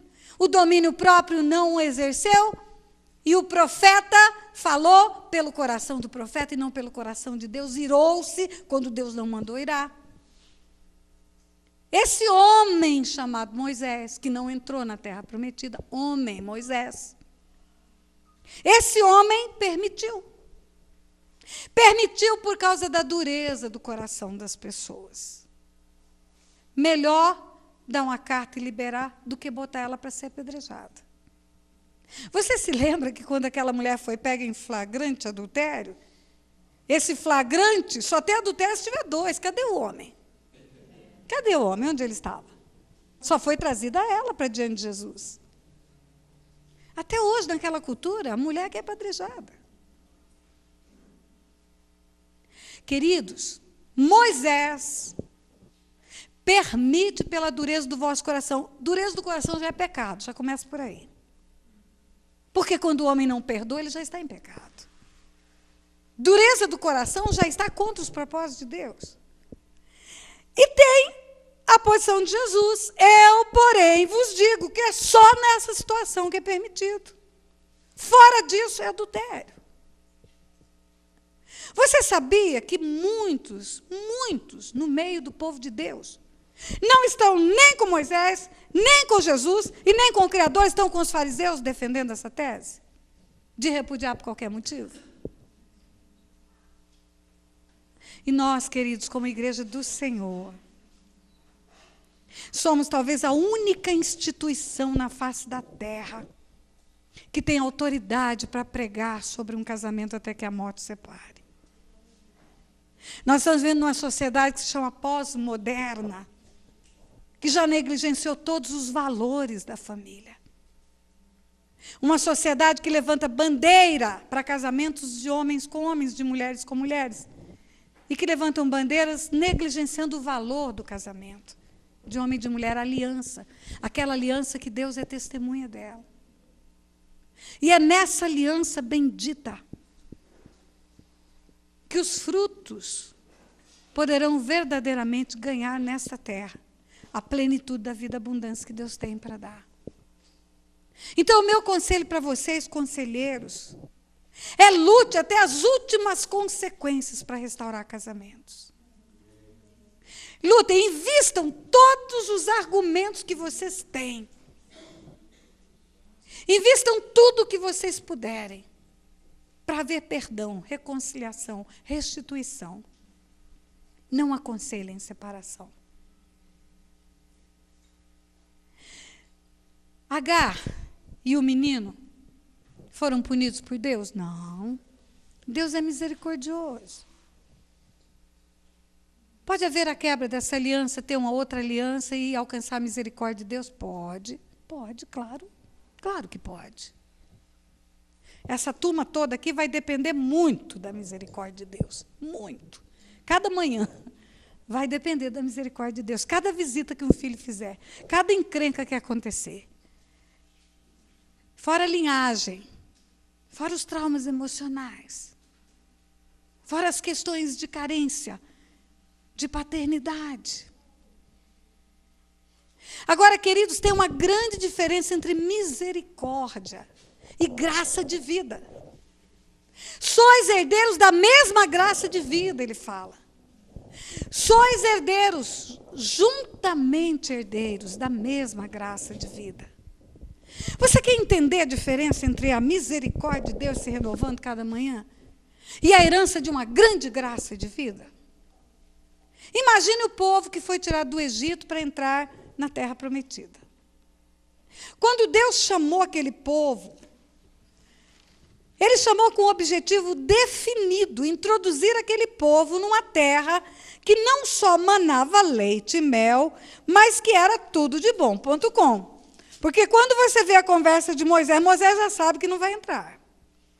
Moisés já foi advertido por Deus que não vai entrar. Aí ele chama o povo para exortar o povo à obediência, para esse povo não sair do plano de Deus.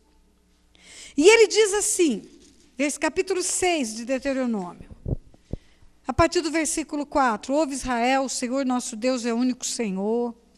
Amarás, pois, o Senhor teu Deus de todo o teu coração, de toda a tua alma, de toda a tua força. Essas palavras que hoje te ordeno estarão no teu coração. Tu as inculcarás a teus filhos, e delas falarás assentado em tua casa, andando pelo caminho, ao deitar-te, ao levantar-te. Também as atarás como sinal na tua mão, e te serão por frontal entre os olhos, e as escreverás nos umbrais de tua casa e nas tuas portas. Agora escute a partir do versículo 10. Havendo-te, pois, o Senhor teu Deus introduzido na terra, que sob juramento prometeu a teus pais, Abraão, Isaque e Jacó, te daria grandes e boas cidades que tu não edificaste. Repita comigo, grandes e boas cidades. E casas cheias de tudo que é bom. Diga tudo que é bom. Que não enchestes. Poços abertos que não abriste. Aqui tem poço de petróleo, tem poço de água. Vinhais e olivais que não plantaste. Negócios estabelecidos que eu vou tirar da mão desse povo que encheu a minha medida e vou entregar na mão de vocês. Casas enormes, cheias de muito conforto, em cidades excelentes, negócios prósperos funcionando Eu vou arrancar o povo que está nessa terra e vou entregar para vocês.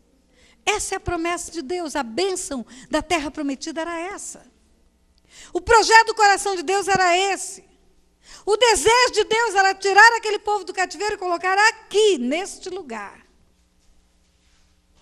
Quando você vê a história do êxodo, da saída deles do Egito, a Bíblia diz que eram 600.000 homens a pé, fora mulheres e crianças. 600.000 homens saíram com esta promessa. Você conhece a história, teve um lugar chamado Cades Barneia, um lugar limítrofe entre a caminhada pós-Egito e a introdução na Terra Prometida. Lá em Cades Barneia, Deus mandou 12 homens espiar a terra. Espiar, queridos, é ver, é olhar, olhar. A Bíblia não tem letra inútil, nem palavra que é com sentido dúbio, não. Espiar é ver, vá ver a terra.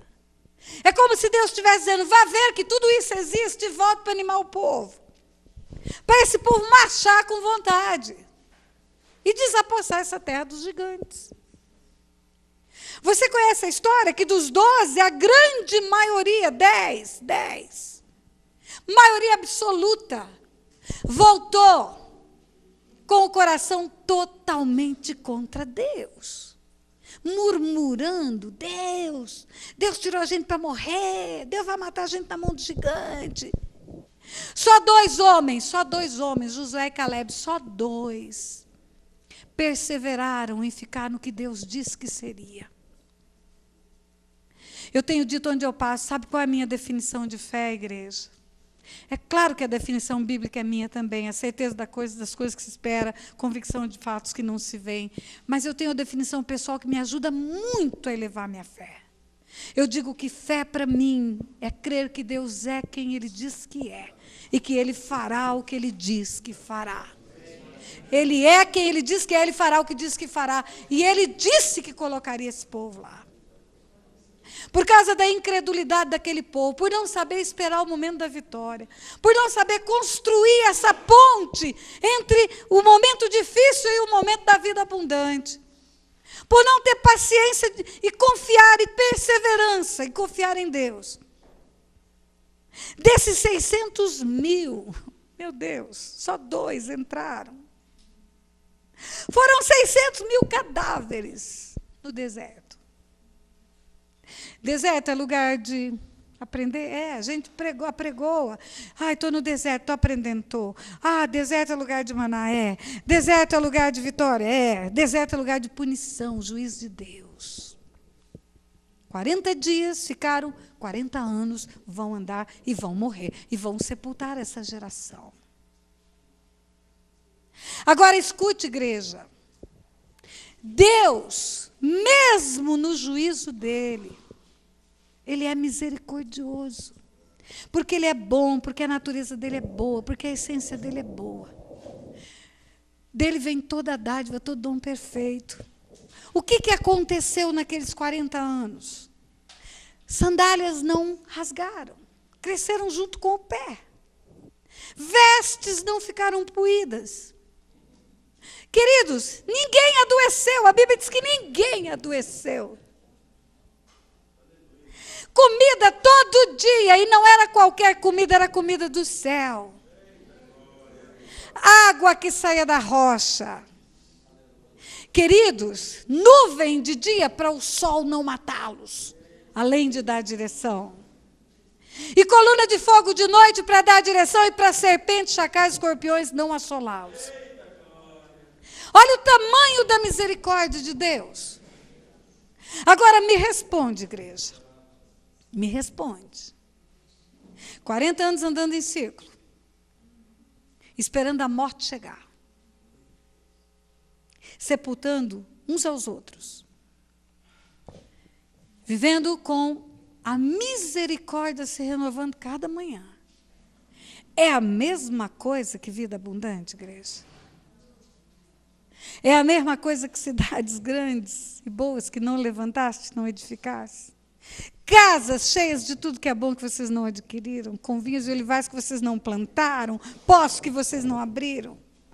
Você entende a diferença entre a vida abundante, a plenitude da graça de vida e a misericórdia? Você entende?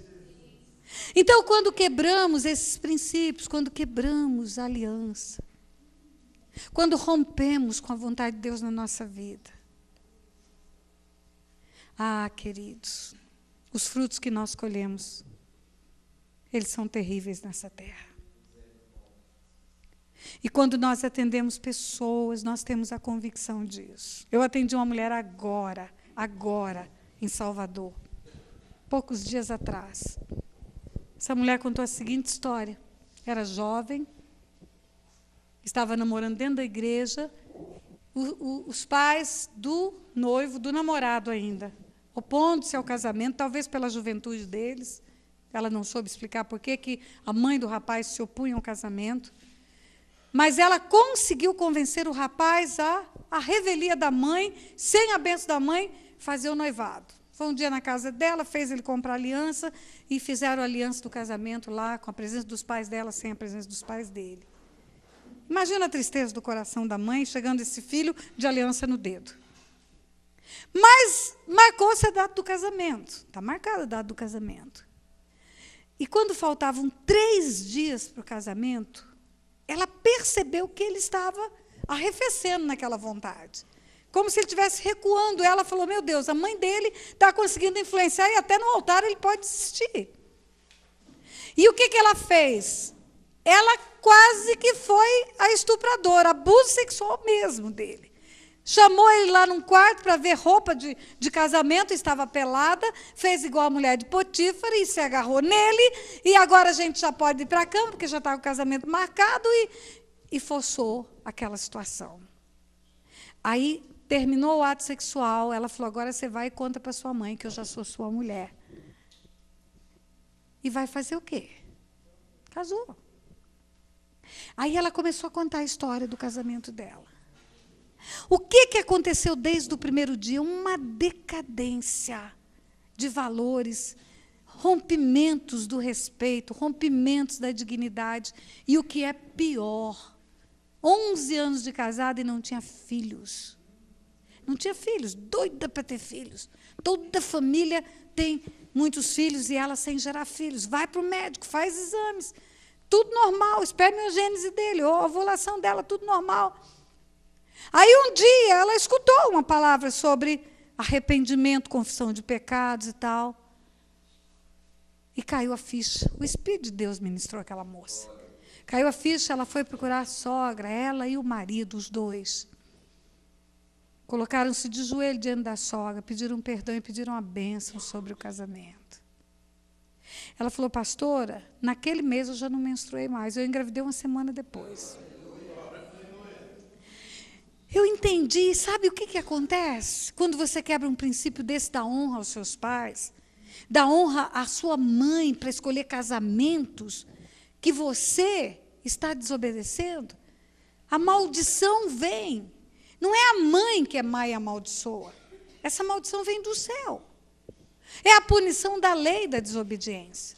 Honra teu pai e tua mãe para que se prolongue os dias na terra que o Senhor teu Deus te dá. Desonra teu pai e tua mãe para viver mal e viver pouco. É a consequência natural dessa lei. A maldição vem sobre a árvore e essa árvore não produz frutos. Ou então produz frutos bichados, que são filhos que dão todo tipo de trabalho e todo tipo de problema. Então, quando você vai falar de geração bendita, tem que passar por você primeiro. Tem que passar pela sua conduta, o seu agir, o seu proceder. Queridos, a herança espiritual é algo tão real como a herança natural. Eu falo que muitas coisas Deus me fez juíza para entender esses princípios espirituais. Imagine que uma pessoa morre, ele é traficante de drogas. E ele tem uma grande fortuna que ele amealhou vendendo drogas. Os filhos, os 2 filhos, totalmente contrários a esse negócio ilícito do seu pai. Filhos que nunca aprovaram, nunca apoiaram o tráfico de drogas. Mas esse homem faz um patrimônio e ele morre. Agora, esse patrimônio tem direção certa a partir da morte dele. Os filhos herdam, não porque tenham contribuído com o tráfico de drogas. Eles herdam porque são filhos. A única condição para a herança é a legitimidade de ser filho. Pode chegar para o juiz e dizer, excelência, eu não quero essa herança. Nós somos contrários à forma como essa herança foi angariada por nosso pai, nós não queremos. O juiz vai dizer, mas ela é de vocês, vocês são herdeiros naturais. Não, mas nós não queremos. Nós não queremos, então vocês vão ter que expressamente manifestar a vontade. Vão ter que escrever isso numa petição, isso vai ficar nos autos. E depois que vocês manifestarem expressamente a vontade de vocês, aí eu, o juiz, vou homologar essa decisão de vocês de renunciar à herança. É assim no mundo espiritual. O que fazemos é um legado natural para os nossos filhos. A nossa desobediência aos nossos pais. Ah, queridos, quando chega alguém para atender filhos rebeldes e desobedientes, a primeira coisa que eu pergunto, como foi o teu comportamento com os teus pais? Como foi o teu proceder? Há uma geração moderna, agora é a pós-moderna, há uma geração moderna dos idos de 68 para cá, no mundo inteiro, uma revolução diabólica de insubmissão à autoridade. No Brasil, o tempo da Revolução, o que se cantava? É proibido proibir. Eu não confio em ninguém com mais de 30 anos. Quem que tinha 30 anos? Os pais. Rompendo valores de Deus, princípios de Deus. Quando o Cote diz que quando quebramos princípios, os princípios é que nos quebram, é a maior verdade. A palavra de Deus, ela é de norte a sul, leste a oeste, para nos proteger das trevas. Quando a Bíblia fala, para isso o Filho de Deus se manifestou, para destruir as obras do diabo. É não só destruir na guerra espiritual, na luta espiritual, que temos que exercer, sim, com a autoridade espiritual que Deus nos dá, mas também pela palavra, limpar a nossa história. Lembra, eu sou a videira verdadeira, meu pai é agricultor, todo ramo que está em mim, meu pai limpa, para que produza mais fruto ainda, e aquele que não produz fruto, ele corta, não fica em mim, não fica em mim. Ou fica limpo, ou não fica em mim. Em resumo é isso. E muitos na igreja, muitos, ficam no ora por mim, o crente 6 horas por mim, 6 horas por mim, 6 horas por mim. Queridos, não é a intercessão que limpa. A Bíblia fala que quando a noiva vai se encontrar com o noivo, vamos ler isto? Apocalipse 19.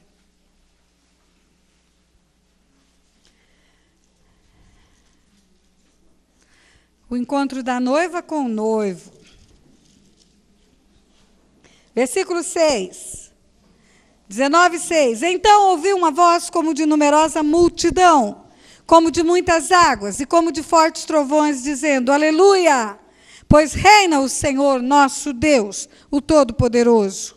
Alegremo-nos e exultemo-nos, e demos-lhe a glória, porque são chegadas as bodas do Cordeiro, cuja esposa a si mesmo,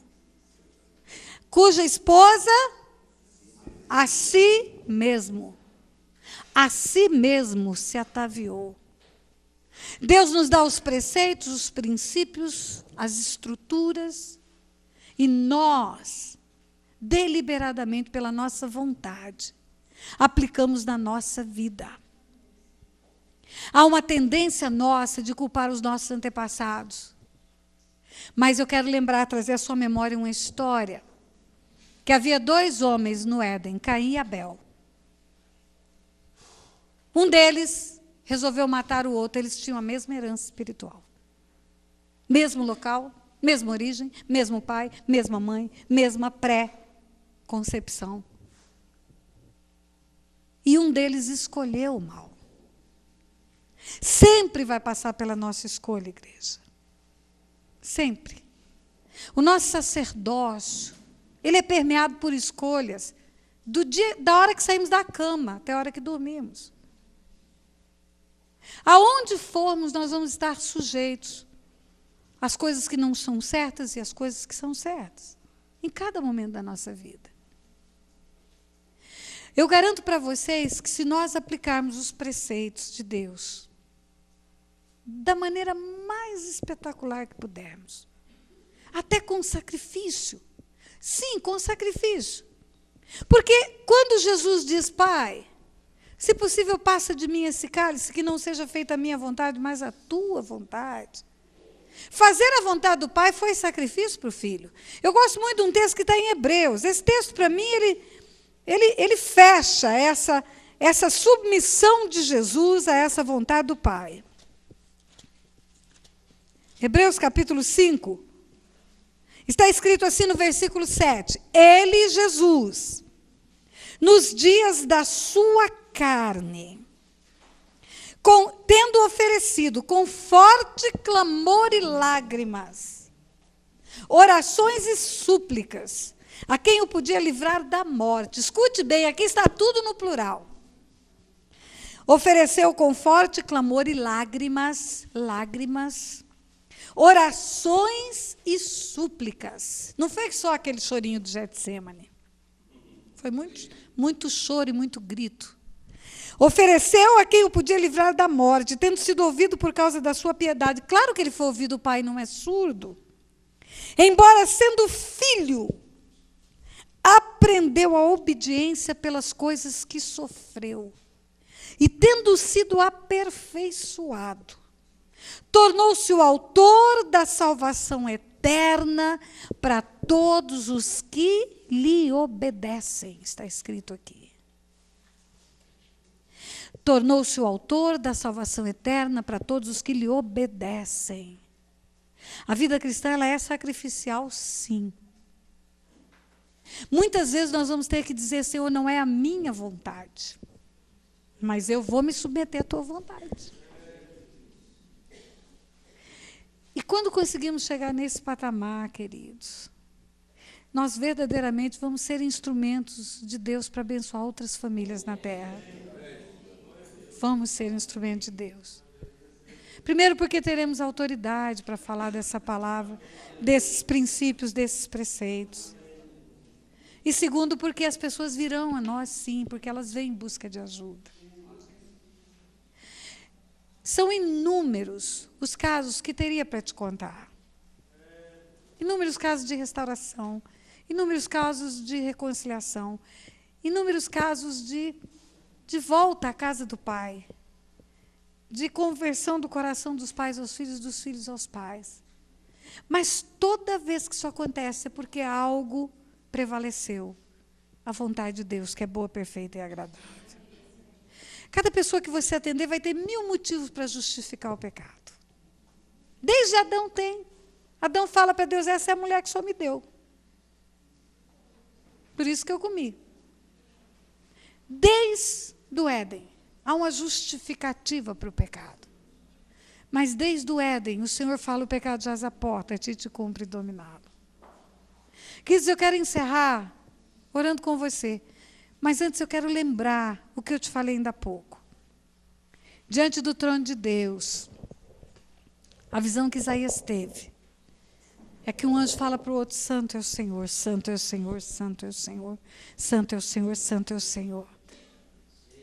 Depois disso, Isaías viu um anjo pegar com uma tenaz uma brasa viva que tirara do altar.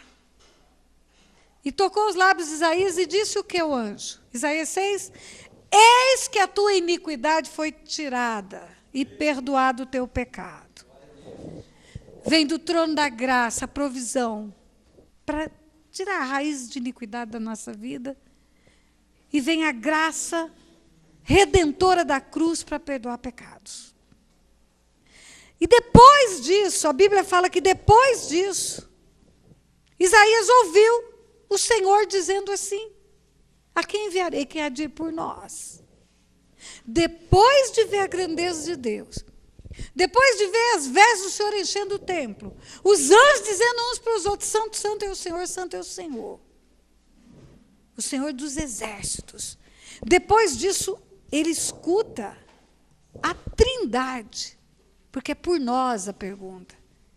A quem enviarei? Quem há de ir por nós? Ele escuta o Pai perguntando: quem há de ir por nós?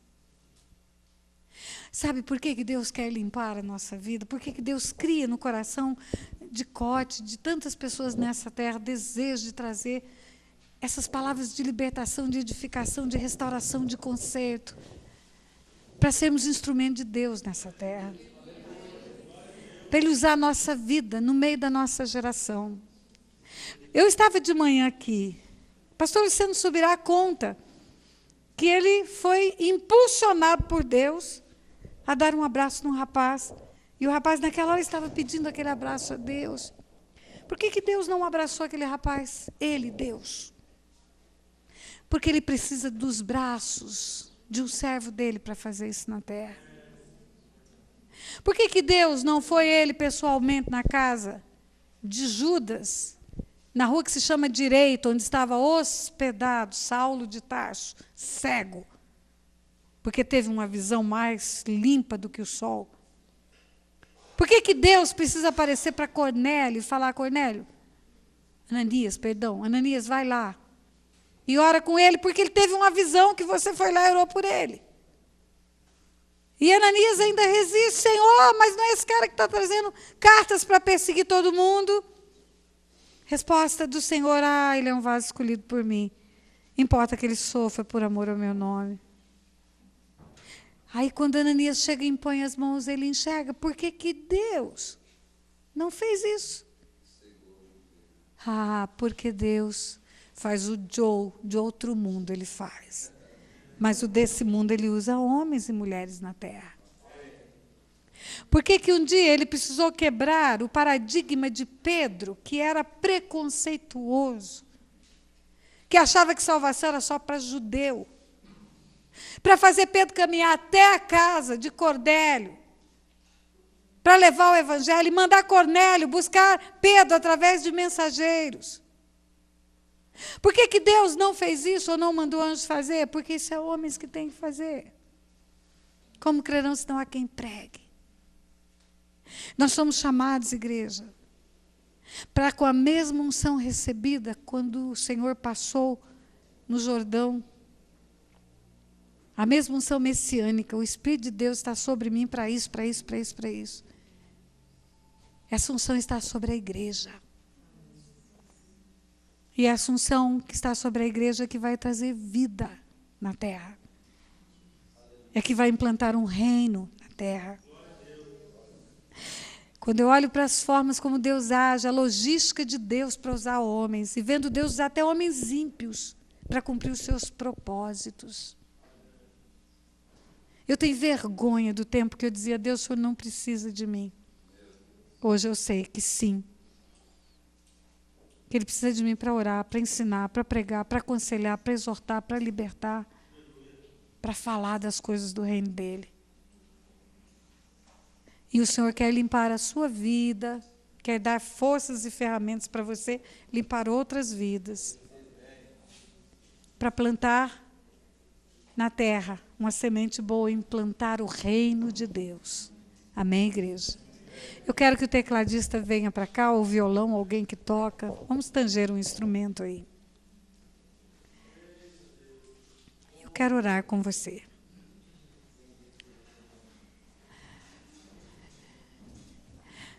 A palavra de manhã, ela foi impactante para nós.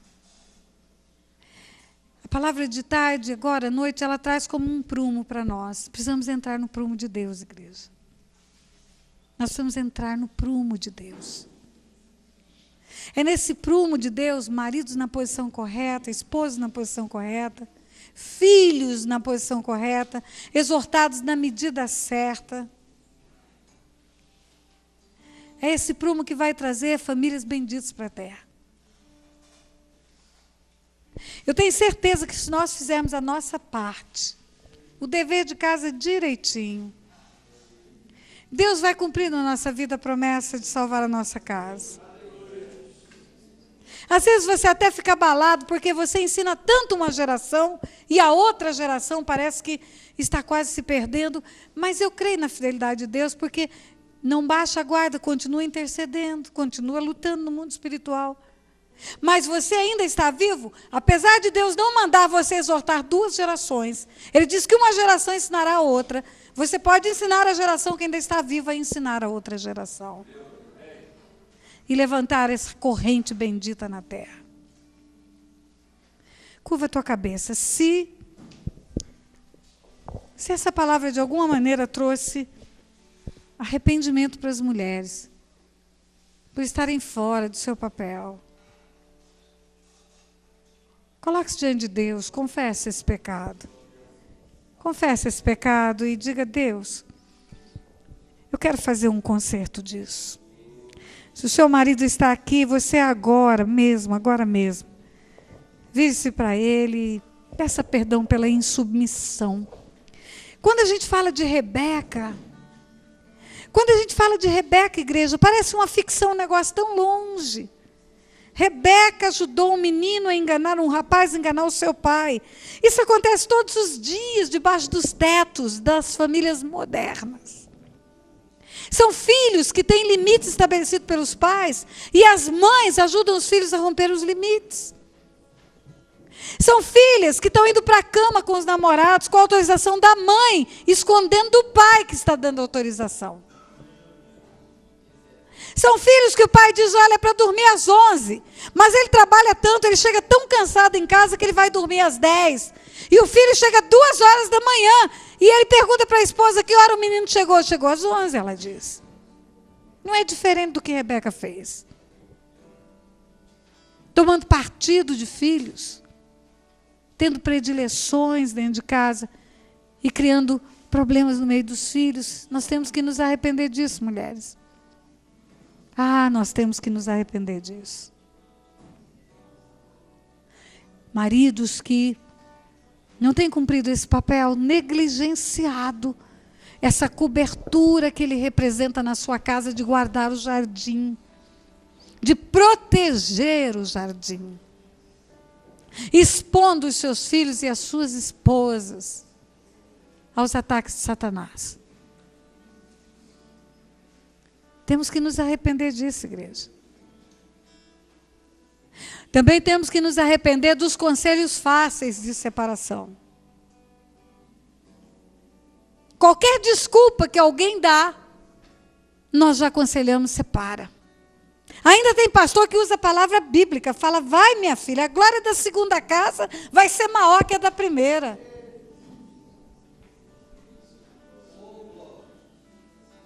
Usando textos bíblicos para pretextos de descumprir a palavra de Deus. Nós temos que nos arrepender como igreja por isso. Homens que vão para o altar deixaram suas famílias, deixaram seus filhos nas mãos de outros homens agora. Como o pastor Luciano Subirá disse hoje de manhã: quem não cuida dos seus é pior do que o incrédulo. Diante de Deus são como homens ímpios. E assumindo lugar de púlpito, de sacerdote.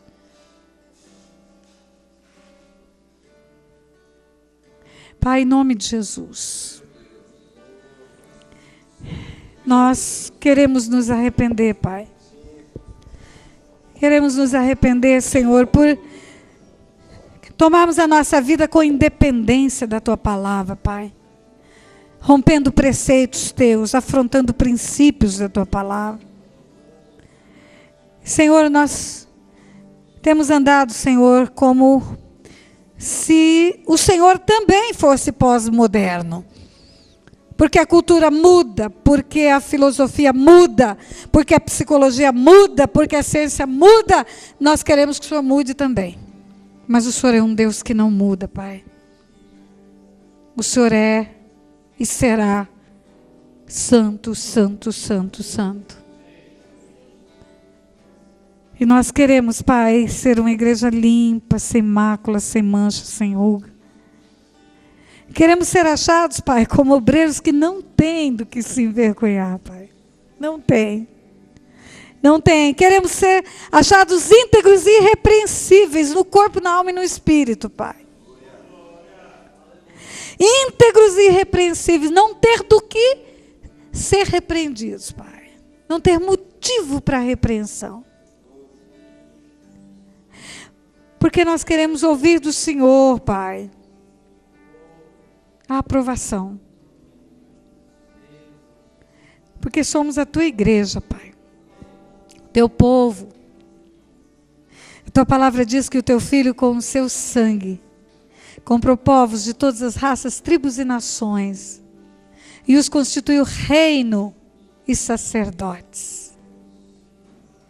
É esse reino, Senhor, que queremos ocupar. E queremos ouvir de Jesus: vinde, benditos do meu Pai, para o reino que vos está preparado desde antes da fundação do mundo. Antes de fazer o mundo, o Senhor preparou esse reino para nós, Pai. E nós queremos isso, Pai. Queremos os valores do teu reino. Queremos os princípios do teu reino. Queremos, Senhor, que a tua vontade, que é boa, perfeita e agradável, prevaleça sobre a nós. Queremos a sabedoria do céu, Pai, não essa sabedoria que é terrena e demoníaca. Para conduzir a nossa vida em família, Pai. Eu oro, Senhor, pelos casamentos aqui representados. Que venha, Senhor, uma bênção especial sobre as famílias aqui representadas. Eu oro, Senhor, para que eles possam experimentar aquilo que eu tenho experimentado na minha vida em família, Pai. Um esposo que me protege, que me cobre, que me ama. Experimentar, Senhor, a vida em família. Experimentar a alegria de tomar nos braços os filhos dos filhos e até os filhos dos filhos dos filhos. Como eu sei que o Senhor vai me permitir, Pai. Eu quero, Senhor, declarar sobre a vida deles uma bênção semelhante a essa. Abrir a minha boca para profetizar isto neste lugar, Pai.